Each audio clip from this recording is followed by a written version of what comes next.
Olá, pessoal! Nesta nossa análise de hoje, a gente vai mergulhar fundo nos números e entender um negócio fascinante.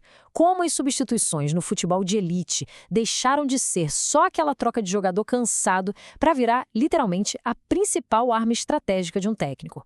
Com base em um estudo acadêmico gigante, focando em Copas do Mundo e Eurocopas da última década, nós vamos desconstruir exatamente como, quando e por que o rumo de um jogo muda a partir do banco de reservas. Imagina a cena, 80 minutos do segundo tempo numa final de Copa. O placar tá ali, empatado. A tensão é absurda e lá na beira do campo, o treinador precisa tomar aquela decisão crítica.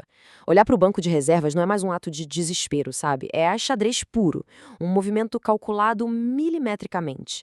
Então fica a pergunta, uma substituição consegue de fato ganhar uma Copa do Mundo?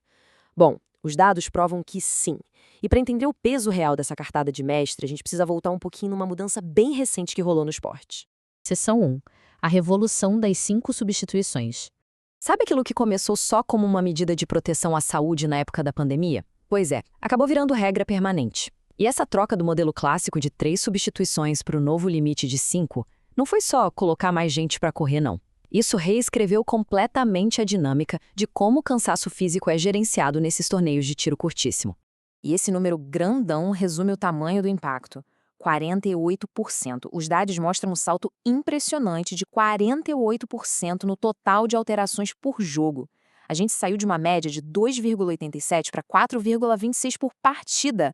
Hoje, o treinador tem o luxo de trocar praticamente metade do time de linha com a bola rolando. Isso significa, na prática, manter a intensidade lá no teto do primeiro ao último apito. Vamos para a seção 2, a arte do tempo. Olha que detalhe incrível que a gente percebe aqui. O relógio das substituições é totalmente refém do placar. Times que estão atrás no marcador, precisando correr atrás do prejuízo, fazem a primeira mudança tática bem mais cedo, ali na casa dos 55 minutos. Agora, se o time está ganhando ou empatando, essa média pula para quase 60 minutos. Ou seja, a urgência de evitar a derrota é o que realmente acelera a mão do técnico. E dá para ver certinho como essa cautela fica mais óbvia quando o peso do jogo aumenta. Se a gente comparar a fase de grupos com o mata-mata, os números não mentem. Em jogos de eliminação direta, onde aquele fantasma da prorrogação de 30 minutos está rondando, os treinadores seguram as peças por muito mais tempo. A média da primeira troca vai de 57 para quase 60 minutos. E faz todo sentido, né? Gastar todas as cartas muito cedo e ser engolido depois no tempo extra é um erro imperdoável na elite do futebol. Seção 3. Estratégias no masculino versus feminino. Esses dados trazem um raio-x bem interessante. Logo de cara, a gente nota que os torneios masculinos têm cerca de 10% a mais de substituições no geral em comparação com os femininos. Mas o detalhe que mais chama atenção está no tempo de entrada de quem balança as redes. No futebol masculino, os reservas que fazem gols entram em campo bem mais tarde. Eles meio que guardam essa energia para impactar os minutos finais das partidas, formando um padrão diferente do que a gente observa no futebol feminino de elite. Mas claro, como em qualquer boa análise de dados, as exceções são a melhor parte. E essa daqui é espetacular. A seleção feminina da Inglaterra, quando foi campeã da Eurocopa, usou uma estratégia super agressiva, fazendo trocas bem antecipadas em todas as partidas. Qual foi o resultado disso? 8 gols na competição saindo direto do banco, incluindo os 2 gols que deram o título na grande final.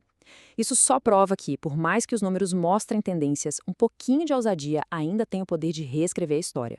O que nos leva à seção 4, o efeito do super substituto.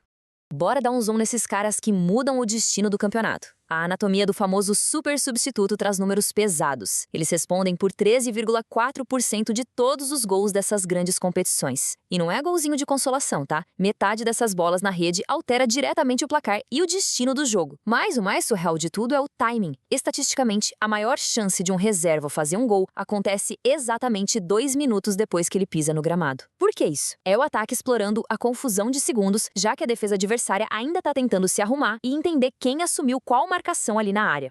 A distribuição de gols ajuda a matar a charada.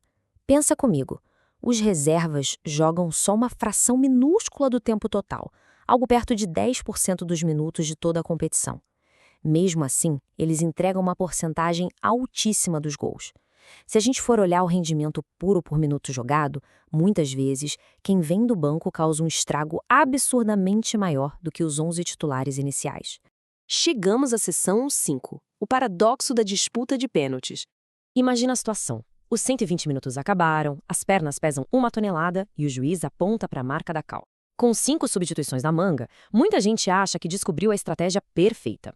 Se o jogo vai para os pênaltis, por que não colocar uns especialistas agora mesmo, super descansados, sem aquela fadiga destruidora da prorrogação, só para bater o pênalti? A intuição mais básica do futebol grita que essa sacada é genial, certo?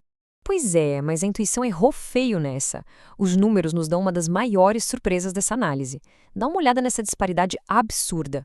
Os jogadores titulares, aqueles que correram por mais de 2 horas, mortos de cansaço e com cãibra, têm uma taxa de conversão gigantesca de quase 74% nos pênaltis.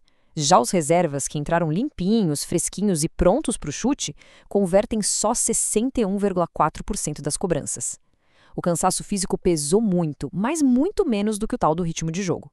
E a gente nem precisa ir longe para ver essa estatística fria virando um drama na vida real. Lembra da final masculina da Euro de 2022? 2 jovens talentos foram colocados em campo pela seleção inglesa, literalmente nos últimos segundos da prorrogação, exclusivamente para participar da disputa de pênaltis. Como eles estavam totalmente desconectados do clima e da adrenalina da final, os 2 perderam as cobranças e o título escapou. A ciência tenta explicar esse abismo de rendimento justamente pelo fardo psicológico. Imagina você entrar num campo fervendo, sem ter dado nenhum único passe, sabendo que a sua primeira ação no jogo vai decidir o sorriso ou o choro de uma nação inteira. O medo de falhar sem nem ter suado a camisa antes vira uma âncora que te paralisa. As pernas podem estar perfeitas, mas a pressão em cima da mente é, sem brincadeira, avassaladora.